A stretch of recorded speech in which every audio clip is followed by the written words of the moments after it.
ओम गुरुर्ब्रह्मा गुरुर्विष्णु गुरुदेवो महेश्वर गुरु साक्षात् परब्रह्म तस्मै श्री गुरुवे नमः। गुरु भक्ति की महिमा। संत महात्मा कहते हैं गुरु भक्ति की महिमा अपार, नुगरा क्या जाने।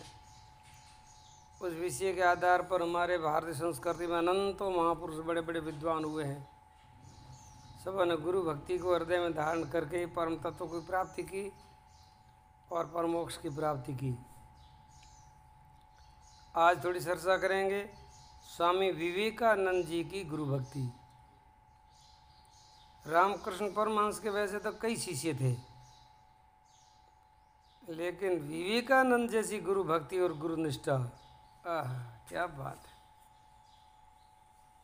पूर्ण रूप से जीवन पूर्ण समर्पित था उनके जीवन में। और वो इतने बुद्धिशाली थे, बुद्धि इनकी इतनी तेज थी।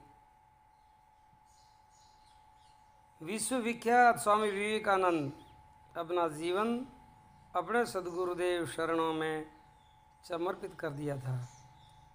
गुरुदेव के शरीर में कुछ बीमारी थी, तो बीमारी के कारण वो थोड़े अस्वस्थ रहते थे। तो उनको बारी बारी सब शिष्य सेवा करते थे। तो गुरुदेव का शरीर अत्यंत रुग्ण हो गया था और कैंसर की बीमारी थी। तो उसके गले में रक्त कफ ज़्यादा पड़ते थे, कफ ज़्यादा पड़ता था। तो दूसरे शिष्यों को तो थोड़ी उसमें घृणा होती थी, ऐसी ऐसी सेवा कौन करे, ये तो बहुत गंदगी है, वो है वो क्या है। विवेकानंद कहीं बाहर गए हुए थे, वापस आए तो विवेकानंद कहा कि भाई आज गुरु जी की सेवा मैं करूँगा। और कुछ दूसरे शिष्यों ने कुछ लापरवाही भी करते थे, वो सावधान नहीं रखते थे। तो विवेकानंद ने देखा कि देखो ये शिष्य कितने मूर्ख हैं, गुरु की सेवा इनको मिली है और वृद्धावस्था की सेवा ये तो और विशेष होती है। लेकिन इन शिष्यों जैसा अभागी कौन है जो ऐसे परम लाभ को छोड़ करके लापरवाही करते हैं और घृणा का भाव रखते हैं। शरीर तो सबों का ही मलमूत्र का ही बना हुआ है, एक दिन तो इसकी दुर्दशा होने ही वाली है। लेकिन विवेकानंद जी का गुरु जी के प्रति इतना गहन भाव था कि उनको तो बस गुरु के शरीर से निकलने वाला कप एक अमृत के समान दिखता था, अमृत तुल्य दिखता था। ओ भाग्य है मेरा कि ऐसी प्रसाद मुझे मिले। उस दिन वो रामकृष्ण गुरुदेव के पास में विवेकानंद जी सेवा में लिए रह गए। तो उस दिन क्या हुआ कि वो रात भर में वो जो ज़्यादा थूक वगैरह गिरता था तो सवेरे वो पूरी प्लेट भर जाती थी। तो विवेकानंद सवेरे जल्दी उठे, उठते ही गुरुदेव को प्रणाम करके वो दूसरे शिष्य तो थूकने को बाहर फेंकते थे, और विवेकानंद पूरी पूरी पी गए। कैंसर की बीमारी, कफ, भीतर रक्त के दाग भी, लेकिन दिव्य गुरु की प्रसाद समझ कर पूरी पूरी पी गए। और उसके अंदर ऐसी दिव्य चेतना जागृत हो गई, फिर तो बस विवेकानंद तो विवेकानंद ही हुए। गुरु के प्रति ऐसी अनन्य भक्ति और ये पूर्ण रूप से निष्ठा के प्रताप से ही अपने गुरु के शरीर और उनके दिव्यतम आदर्शों की उत्तम सेवा कर सके, गुरुदेव को वे समझ सके। गुरु को समझना हर एक शिष्य के बस की बात नहीं है। शिष्य के मन में अपनी एक पकड़ होती है, अपनी भी एक अकड़ होती है, अपनी धारणाएं होती है, अपने तर्क होते हैं, अपने विचार होते हैं, अपनी कुछ चाहना होती है, अपने भीतर की कुछ वासना होती है। इन सब कसरे से भरा हुआ शिष्य साधक गुरु को कभी पूर्ण रूप से नहीं समझ सकता। सारे जीवन का कचरा, सारे जीवन के विकार, सारे अहंकार, सारी वासना मिटाने के लिए तो गुरु की शरण में समर्पित होना है। तो समर्पित होना ये बहुत बड़ी तपस्या है, वो साधारण बात नहीं है। बस मैं हूँ ही नहीं, बस गुरु ही है। अब बस मैं कुछ नहीं हूँ, सब कुछ मेरे गुरु ही है। अपनी तरफ से किसी प्रकार का कुछ निर्णय ना ले, कुछ तय ना करे, सब कुछ गुरु ही कर रहे हैं, करवा रहे हैं। ऐसी पूर्ण भाव, मैं तो एक खाली निमित्त मात्र हूँ। विवेकानंद जी का जहाँ कहीं भी प्रवचन होता था नहीं, कहीं भी मंच के ऊपर, तो पहले 2 सेकंड 5 मिनट वो आँखें बंद करके गुरुदेव का आह्वान करते थे, गुरुदेव अब आप ही आकर के अंदर बोलो।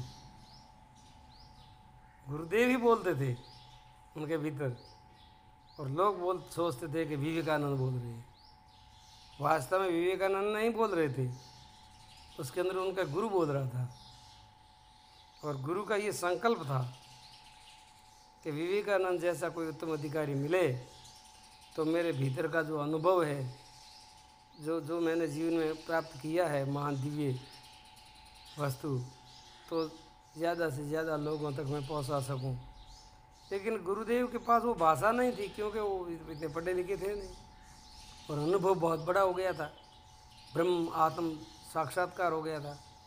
ऐसा महादिव्य प्रसाद अब लोगों तक पहुंचाना है तो उसमें बुद्धिशाली सी चीज़ चाहिए। सब भाषा जिसको आती हो, तो ऐसा उनको विवेकानंद मिल गया। अब भाषा तो विवेकानंद की और अनुभव अपने गुरुदेव का। चली गाड़ी, बहुत कम उम्र के अंदर पूरे संसार में विश्व प्रसिद्ध हो गए, सारे धर्मों में अग्रणी हो गए, और सनातन धर्म को ऐसी नींव वापस मजबूत कर दी, हर एक युवा के अंदर वो प्रकाश घर कर गया। ये क्या है? ये है गुरु भक्ति। ये गुरु भक्ति से ही होता है, ऐसे नहीं होता है। गुरुदेव को वही समझ सके थे, स्वयं के अस्तित्व को गुरुदेव के स्वरूप में विलीन कर सके, अपने को गुरु के शरणों में मिटा दिया, पूर्ण रूप से मिटा दिया, मैं कुछ हूँ ही नहीं। और कबीर ने भी कहा था, कबीर की भी गुरु भक्ति बहुत ऊंची थी। कबीर ने कहा, जब गुरु तब मैं नहीं, जब मैं था तब गुरु नहीं, अब गुरु है तो मैं ना आए, प्रेम गली इतनी सांकड़ी तामे दो न समाए।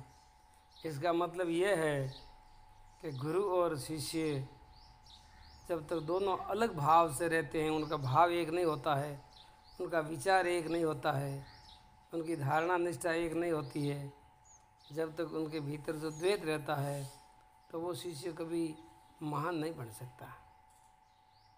गुरु के भाव में अपना भाव विलीन कर देना, गुरु के विचारों में अपने विचारों को विलीन कर देना, गुरु की हर इच्छा में अपनी इच्छा को विलीन कर देना, केवल गुरु के इशारे पर ही जीवन जीना, और गुरु के अनुभव को समझना, उनकी पीड़ा को समझना, उनके दर्द को समझना, ये शिष्य की योग्यता होती है। वो शिष्य आगे जा कर के महान बनता है। तो समग्र विश्व में भारत के अमूल्य आध्यात्मिक खजाना की महक पूरे विश्व के अंदर अपने सनातन धर्म अध्यात्म की सुगंध फैलाने वाले हमारे बहुत आदरणीय विवेकानंद, उनके इस महान व्यक्तित्व की नींव में क्या थी? गुरु भक्ति, गुरु सेवा, गुरु निष्ठा, अनन्य निष्ठा, ये सारे गुण विवेकानंद जी के अंदर थे। वो विवेकानंद आगे जा कर के, पहले उनका नाम नरेंद्र था और आगे जा कर के विवेकानंद के नाम से प्रसिद्ध हुए, और अपने सनातन धर्म की ज्योति विदेशों में, पाश्चात्य संस्कृति में भी उन्होंने फैला दी। उन लोगों को भी उन्होंने आस्तिक बना दिया जो नास्तिक होते थे, किसी प्रकार के धर्म को नहीं मानते थे। ऐसे असुर लोगों को भी उन्होंने भारतीय संस्कृति का परिचय दिया और अपने सनातन संस्कृति से जुड़े, और विदेशों में उनके बड़े बड़े आश्रम बने, वहाँ उनके बड़े बड़े अनुयायी बने, और अपने धर्म को उन्होंने स्वीकार किया, और फिर उन्होंने अपना जीवन भी कल्याणकारी बनाया। ऐसे विवेकानंद जी की गुरु भक्ति को हम प्रणाम करते हैं श्रद्धा से, क्योंकि ऐसे साधक संसार में बहुत विरले ही होते हैं। उनके जीवन की कथा तो आप सबने जानी ही होगी। जब अमेरिका में गए थे, अब भारत से उनको धर्म सम्मेलन में भाग लेने के लिए कोई तैयार नहीं हुआ। किसी के पास भाषा नहीं थी, किसी के पास वो योग्यता ही नहीं थी। लेकिन विवेकानंद जी ने अपने भारत के कुछ राजा महाराजाओं का सहारा लेकर के और वहाँ जाना तय किया। वहाँ जा कर के उन्होंने धर्म सम्मेलन में भाग लिया। कैसे भी करके समय पूरा हो गया था। वो बोलते हैं कि भारत के लोग क्या समझते हैं, हम पढ़े लिखे हैं, ज्ञान विज्ञान के ज्ञाता हैं, हम सबसे आगे हैं। फिर भी गुरुदेव की कृपा से वहाँ उनको थोड़ा सा समय मिला। वह ठीक है, एक दो शब्द बोल दो लास्ट में, अभी ये सभा तो पूर्ण होने ही वाली है। और जब विवेकानंद ने माइक लिया हाथ में और जब बोलने शुरू हुए, और उनकी बहुत बड़ी लंबी हाइट, फर्स्ट क्लास पगड़ी लगाई हुई, लंबा पीछे सरंगा छोड़ा हुआ और भंगी चादर हवा में ऐसे झंझगाट करती है जैसे ध्वजा की तरह, देख करके लोग अचंभित हो गए। उनको देख करके मगन हो गए कि आह क्या बैंड, क्या इसकी सूरत है, क्या इनका नूर है चेहरे के ऊपर, क्या इनकी चमक है। ब्रह्मचर्य तेज था, बड़े पढ़े लिखे भी थे, विद्वान भी थे, और गुरुनिष्ठा पूरी अंदर से छलक रही थी। तो बोलने सरे हुए तो सारी सभा हक्का बक्का रह गई। लोग सुनते ही गए और लोग समय भूल गए, उनको समय का ही भान नहीं रहा। वो जो मंच संचालन करने वाले थे वो ऐसे ही यहाँ सामने देखते रह गए। वो घड़ी की तरफ देखना ही भूल गए। और कितना समय तक उनका प्रवचन चलता रहा और आखिरी में उन्होंने अपना प्रवचन समाप्त किया तो तालियों की इतनी गिड़गिड़ाहट बजी के बस वो तालियों की गिड़गिड़ाहट 10-15 मिनट तक चलती रही। लोग इतने मगन हो गए। ठीक है ना, इसका नाम है गुरु भक्ति, इसका नाम है गुरु के प्रति निष्ठा, श्रद्धा, समर्पण भाव, सेवा भाव, कर्तव्य भाव। अपने को अगर जीवन को श्रेष्ठ बनाना है तो यहाँ से हमारी शुरुआत होती है, गुरु भक्ति से शुरुआत होती है और परमात्मा में अपने जीवन की यात्रा समाप्त होती है।